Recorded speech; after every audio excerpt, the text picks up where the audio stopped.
स्थानिक स्वराज्य संस्थेच्या निवडणुकीपूर्वी अजित पवार यांच्या राष्ट्रवादी काँग्रेस पार्टीचे प्रदेशाध्यक्ष खासदार सुनील तटकरे यांनी कार्यकर्त्यांच्या बैठकी घेण्यासाठी राज्यभर दौरा करत आहेत। सोमवारी आपला धाराशिव जिल्ह्याचा दौरा संपवून खासदार तटकरे हे सोलापूर शहरात आले। यावेळी सोलापूर शहर राष्ट्रवादी काँग्रेस पार्टीच्या वतीने हुतात्मा स्मृती मंदिर येथे समृद्ध सोलापूरसाठी संकल्प मेळाव्याचे आयोजन करण्यात आले होते। त्या मेळाव्यास खासदार सुनील तटकरे उपस्थित होते। मेळाव्यापूर्वी राष्ट्रवादी काँग्रेसचे प्रदेशाध्यक्ष सुनील तटकरे यांचे हुतात्मा स्मृती मंदिराच्या परिसरात आगमन होतात शहर राष्ट्रवादी काँग्रेसचे अध्यक्ष संतोष पवार, कार्याध्यक्ष जुबेर बागवान आणि पक्षाच्या प्रमुख पदाधिकाऱ्यांनी केक कापून खासदार सुनील तटकरे यांचा वाढदिवस साजरा केला।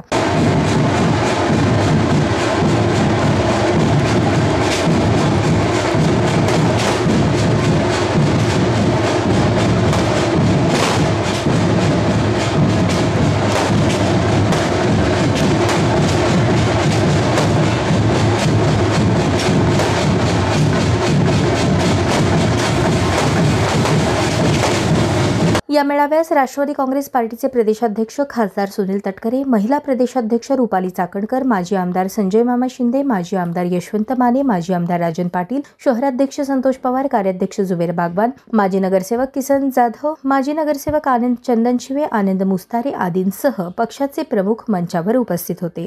सोलापूर शहर आणि परिसरात जुबेर बागवान आणि मी शोभा वाढवण्यासाठी नेटाने काम करत आहोत, पण ज्यांचा शहर कार्यकारिणीशी काहीही संबंध नाही असे पक्षातील नेते शहराच्या पक्षीय राजकारणात हस्तक्षेप करून कार्यकर्त्यांमध्ये दुफळी निर्माण करण्याचा प्रयत्न करत आहेत असं म्हणत राष्ट्रवादी काँग्रेसचे शहराध्यक्ष संतोष पवार, जिल्हाध्यक्ष उमेश पाटील यांच्या पक्षीय हस्तक्षेपावर आक्षेप नोंदवत प्रदेशाध्यक्षांच्या समोर आपली नाराजी व्यक्त करताना दिसून आले। आपल्या भागामध्ये प्रभागामध्ये सोलापूर शहरामध्ये अतिशय प्रामाणिकपणे पक्षाचं काम करतात, परंतु अलीकडच्या काळामध्ये असं चित्र निर्माण झालेलं आहे की कोणी उठायचं आणि मुंबईला जायचं आणि तिथं जाऊन पदं आणायची, आणि त्यामुळे आमच्या इथं काय प्रॉब्लेम झाला साहेब, जे कष्ट करतात मेहनत करतात ते लोक प्रचंड डिस्टर्ब झालेत। आम्ही इथं काम करायचं आणि प्रदेशवरून डायरेक्ट वरिष्ठ लेवलचे पदं त्यांना मिळाले आहेत आणि आम्ही इथं काम करतो, आम्हाला तिथं पुढं काही सुद्धा कुठल्याही शासकीयचा लाभ मिळत नाही किंवा पक्षामध्ये कुठं प्रमोशन मिळत नाही अशी मानसिकता आणि धारणा यांची झाली आहे। त्याच्यामुळे मरगळ निर्माण होण्याचे संभव आहे। तर आपल्याला मी विनंती करू साहेब की सोलापूर शहरामधल्या कुठल्याही व्यक्तीला आपला प्रवेश द्यायचा असेल किंवा आपल्याला त्यांना पदावर घ्यायचं असेल तर किमान आम्हाला फक्त बोलवा, आम्ही साईटला उभारतो। आम्हाला कसं आपल्याला पक्षच वाढवायचा आहे, नेत्यांचा आदेश आमच्यासाठी अंतिम असतो। प्रदेशवर घेतलेल्या प्रत्येक निर्णयाचं आम्ही स्वागत करतो। सोलापूर आल्यानंतर त्या लोकांना आम्ही ऑफिसला बोलून घेतो, त्याचा सत्कार करतो, परंतु पक्षासाठी योगदान असणं खूप गरजेचं आहे।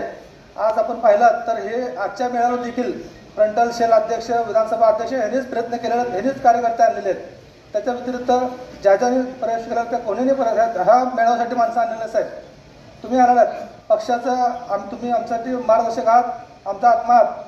तुमच्या कार्यक्रमाला देखील ह्या लोकांनी कार्यकर्ते आणलेले नाहीत, फक्त कार्यक्रमाला एकटे येतात। सांगायचं अत्र एवढंच आहे की सोलापूर शहरामध्ये पदाधिकारी काम करतात, पक्षाचे फ्रंटल सेलचे अध्यक्ष काम करतात, परंतु ज्याला आपण पक्षामध्ये न्याय देतो, त्याला प्रदेशावर घेतो, त्यांना आपण निधी देतो, अशा लोक पक्षासाठी कुठल्याही प्रकारचं योगदान ते देत नाही साहेब, हे आमची खंत आहे। आणि जे आत्ता अलीकडच्या काळात तर जिल्ह्याचे पदाधिकारी, जिल्हाध्यक्ष तुम्ही ग्रामीणचा नेमलेला आहे, परंतु सोलापूर शहरामध्ये येऊन आपल्या शहरामधल्या पदाधिकाऱ्यांना तिकीट देणार आहेत, ते सोलापूर शहराला महामंडळ देणार आहेत, ते इथं घोषणा करत आहे साहेब। मग आम्ही शहरामध्ये आम्हाला तुम्ही जबाबदारी दिली, आमच्यावर विश्वास तुम्ही ठेवलेला साहेब, तर बाहेरच्या जिल्ह्यातल्या ग्रामीण जिल्ह्याचा जिल्हाध्यक्ष सोलापूर शहरामध्ये कशा पद्धतीने तिकीट देऊ शकतो, कशा पद्धतीने महामंडळ देऊ शकतो, इथं येऊन कार्यकर्त्याला डिस्टर्ब करणे, डायरेक्ट मुंबईला घेऊन जातो, तुम्हाला पद द्यायला लावतो, तुम्हाला मी अशा पद्धतीचं विस्कळीतपणा आणि शिस्त इथं तोडली चाललेली आहे। इथं शिस्त लागण्यासाठी आमचं चुकत असेल तर आम्ही मनापासून आम्ही माफी मागतो साहेब आपली। आम्ही प्रामाणिकपणे गेल्या 17 वर्षापासून दादाच्या नेतृत्वाखाली आणि आपणच माझी पहिल्यांदा निवड केलेलं आहे साहेब। जर माझ्याकडून जुबेरभाईकडून काय चुकत असेल तर आपण निश्चितच आपण आपले नेतृत्व आहात, आमचे मार्गदर्शक आहात, आमचं कान धरा तुम्ही, परंतु आमचं काय चुकत नसताना पक्षामध्ये बाहेरचे लोक इथे येऊन इथल्या लोकांना डिस्टर्ब करणे आणि पक्ष विस्कळीत करणे, शिस्त तोडणे अशा पद्धतीचा प्रकार होत आहे। ज्यांना आम्ही पक्षातून निलंबित केलं, हकालपट्टी केली, अशा लोकांना ते प्रदेशवर घेऊन जाऊन प्रदेशवरचे त्यांना ते पद देतात। आम्हाला खूप वाईट वाटतं साहेब की तेच लोक आमच्या इथून परत फिरवत बसतात। आम्ही हकालपट्टी केलेला असतो. आमचे कार्यकर्ते पदाधिकारी फंटसेलचे अध्यक्ष एकमेकांच्या तोंडाकडे बघतो आम्ही साहेब. आमच्या भावना तुम्ही समजून घ्या. हे माझ्या एकट्याच्या भावना नसून संपूर्ण कार्यकर्त्याच्या भावना आहेत. स्थानिक स्वराज्य संस्थेच्या निवडणुकीत स्थानिक अध्यक्ष आणि पदाधिकाऱ्यांच्या सन्मानाची वागणूक देत पुढील निर्णय घेतले जातील असा विश्वास यावेळी प्रदेशाध्यक्ष खासदार सुनील तटकरे यांनी व्यक्त करत संतोष पवार यांच्या तक्रारीची दखल घेतली जाईल, शिवाय ही तक्रार वरिष्ठांपर्यंत नक्कीच पोहोचवेन असा विश्वास व्यक्त केला. तुम्ही काय खंत व्यक्त केली त्याची योग्य ती नोंद मी घेतली. अलीकडच्या कालावधीमध्ये जे पदाधिकारी नेमले गेले असतील त्याचंही मी मूल्यमापन करेन.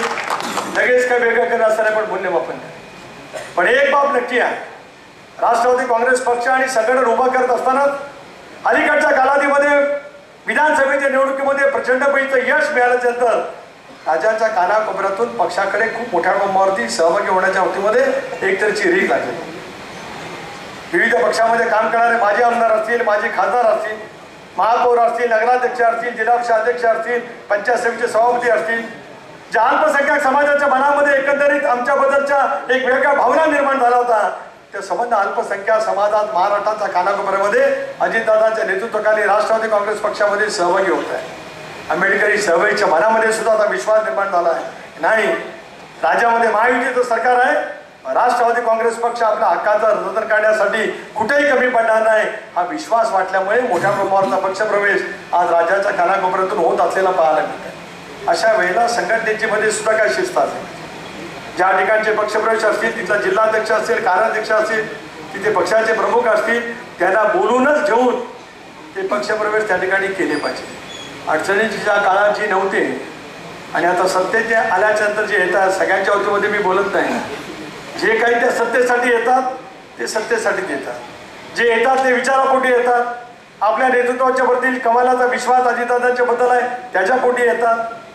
आणि म्हणून अशा पैचं पारखून घेऊन पण पक्षाच्या मूळ संघटनेला विश्वासात घेऊन या पुढच्या कालावधीमध्ये नक्कीच त्या पद्धतीचं काम आणि दिलं जाईल. दरम्यान स्थानिक स्वराज्य संस्था निवडणुका नोव्हेंबरपर्यंत होण्याची शक्यता वर्तवत स्थानिक स्वराज्य संस्था निवडणुका महायुतीच्या माध्यमातूनच लढवली जावी अशी अपेक्षा प्रदेशाध्यक्ष खासदार सुनील तटकरे व्यक्त करताना दिसून आले. मी तुम्हाला दुसरा विश्वास देतो. राज्यामध्ये ज्या वेळेला महानगरपालिकेच्या जिल्हा परिषदेच्या निवडणुका येतील तेव्हा राज्यामध्ये एक समन्वय समिती आहे. बावनकुळे साहेब आहेत, सुनील तटकरे आहेत, रवींद्र चव्हाण आहेत, हसन मुशीफ आहेत, शंभूराज देसाई आहेत, उदय सामंत आहेत. आम्ही अनेक वेळेला बसतो. महामंडळ, तालुका समिती, जिल्हा स्तराच्या समित्या, आमचे माजी खासदार आनंद पानसरे त्या कामामध्ये आम्हाला मदत करतात. एका धोरणात्मक निर्णयाच्या पातळीवरती आम्ही आणलो. पण स्थानिक स्वराज्य संस्थांच्या निवडणुकीच्या वतीमध्ये सुद्धा आम्ही अनेक वेळा चर्चा केली. महायुती अभ्युदय राहिली पाहिजे. महाराष्ट्राच्या निर्मितीपासून कुठल्या एका पक्षाला, युतीला किंवा आघाडीला जेवढं बहुमत मिळालं नाही त्याविषयी 238 संख्याबळ आज महायुतीच्या पाठीमागे राज्याच्या 12 कोटी जनतेने अतिविश्वासाने त्या ठिकाणी दिले. महायुती अवैध राहिलीच पाहिजे. पण स्थानिक स्वराज्य संस्थांच्या निवडणुकीमध्ये प्रत्येक जिल्ह्यामध्ये, प्रत्येक महानगरपालिका क्षेत्रामध्ये, प्रत्येक जिल्हा परिषदेमध्ये, एखाद्या जिल्ह्यातल्या विधानसभा मतदारसंघामध्ये सुद्धा वेगवेगळी राजकीय समीकरण आहे. निर्धार नवपर्वाचा हे ब्रीदवाक्य घेऊन राज्याच्या कानाकोपऱ्यामध्ये आम्ही सगळेजण फिरत असताना संघटनेची माहिती मी घेतो, महिलांची माहिती घेत असतात, युवकांची घेतली जाते, ओबीसीची, अल्पसंख्याक सेलची, सामाजिक न्याय सेलची एका बाजूला आम्ही घेत असतो. त्याच वेळेला आम्ही कानोसा घेण्याचा प्रयत्न करतो की आगामी येणाऱ्या निवडणुका काय पद्धतीने आपण लढवाव्या. म्हणून आपण जे काय सांगाल ते आम्ही मान्य करूच याच्या शंकाच काय कारण आहे. मी राष्ट्रीय अध्यक्षांना सुद्धा प्रफुल्लबाईंना, भुजबळ साहेबांना या सगळ्या दौऱ्याचा एक तपशीलच माझ्या समेत असलेल्या सगळ्या पदाधिकाऱ्यांच्या समेत त्या ठिकाणी सांगणार आहे. आणि या सगळ्या नेत्यांना सुद्धा माहिती असलं पाहिजे की राज्याच्या कानाकोपऱ्यामध्ये पक्षासाठी झटणाऱ्या निष्ठेने राहणाऱ्या कार्यकर्त्यांच्या मनामध्ये नेमक्या भावना काय.